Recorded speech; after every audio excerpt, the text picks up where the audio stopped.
You're listening to a Roddenberry podcast.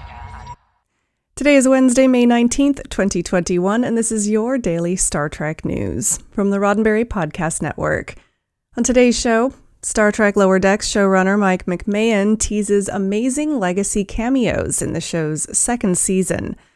LeVar Burton launches a book club on new reading platform Fable, and I've got this week's Star Trek history. I'm Alison Pitt, and today's show is sponsored by BetterHelp.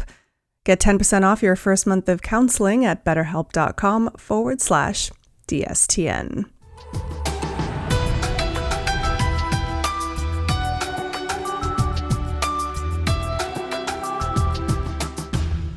In a recent interview with Screen Rant, Star Trek Lower Decks creator Mike McMahan provided a bit of an update on the progress of the second season, teasing fans about what and who to expect in the next chapter of the series.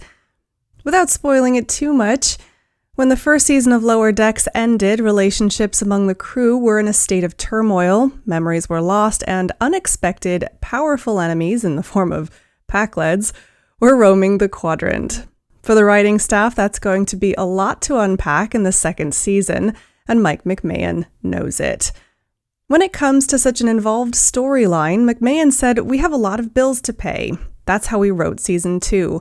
It's very funny. There are some amazing legacy cameos. There's some great standalone storytelling mixed with some season-long character arcs. I'm really proud." McMahan went on to say that the second season is currently in the color phase. With the addition of a musical score from composer Chris Westlake, McMahan told Screen Rant, "It really adds to the kind of cinematic nature of the emotion of the storytelling. I'm really proud of season 2. Now, as you might expect, McMahan confirmed that not only would season 2 feature Star Trek legacy characters, but the recently announced third season would do the same. But just because they're legacy characters, it doesn't mean those guests will be main characters from their respective Star Trek series. When it comes to guest characters, McMahan said, "Everybody's on my wish list. Look, would I love to work with Sir Patrick Stewart? Obviously. But is there any reason he would ever meet our lower deckers aboard the Cerritos? Not really." Citing his love for many of the lesser-known Star Trek characters, McMahan said, "I find that if I utilize people that you don't expect to have on the show, it ends up feeling more earned, more fun, more surprising. So there are some legacy guest roles in the second season and in the third season as well, but I think it's people you're not going to expect when you get them." In the interview, McMahan also let it slip that season 3 is currently being written, with at least half of it already written or mapped out. Season 2 of Star Trek Lower Decks is set to premiere on August 12th. Until then, you can catch up on the entire first season, available to stream on Paramount+. And of course, don't forget, we're giving away 3 copies of Lower Decks Season 1 on Blu-ray, which just came out this week.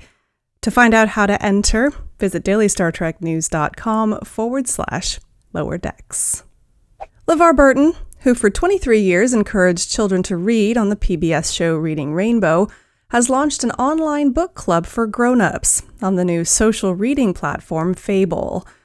Burton shared the news on May 11th in a video posted to the Fable YouTube page, and that same day announced via Twitter that his first selection would be the James Baldwin novel Go Tell It on the Mountain. Burton said in the video, "For over 30 years, you know I have shared the power of storytelling with readers of all ages. And now you and I can explore our love of the written word through some of my favorite books and authors, together as a reading community on Fable." In an interview with Entertainment Weekly, Burton shared 2 other titles already picked for the club, Octavia Butler's Parable of the Sower, and a collection of works entitled The Fire This Time, edited by Jesmyn Ward. Of these initial selections, Burton remarked, "Obviously, there are hundreds of books that have shaped my identity as a reader, and these 3 are really representative of an important aspect of that journey for me. New titles will be announced every 3 months for members of the club, which is part of Fable's premium subscription service." The LeVar Burton Book Club joins the podcast LeVar Burton Reads as a way to share a passion for reading and community, giving Burton the opportunity, he says, to continue to introduce my audience to new authors in the service of widening our perspectives. He added, "I couldn't ask for anything more." You can learn more about the Fable reading community and the LeVar Burton book club in particular at fable.co. Now, in just a moment, I'll be taking you back in time to find out what happened this week in Star Trek history. But first, a word from our sponsor, BetterHelp. BetterHelp is a counseling service, but it's not like a traditional one. It's similar in that you'll speak to a licensed professional therapist and get safe and private advice in a one-on-one setting. But what makes BetterHelp different is that you do it in a way that suits you at an affordable price. BetterHelp is online only, which means that when you first match with a counselor, it's through their website or mobile app. But you can also schedule phone or video sessions, and the service is available for clients worldwide, all without having to sit in a waiting room. I want you to start living a happier life today. And as a daily Star Trek news listener, you can get 10% off your first month of counseling by visiting betterhelp.com/DSTN. Join over 1 million people who have taken charge of their mental health. Again, that's betterhelp, HELP.com/DSTN.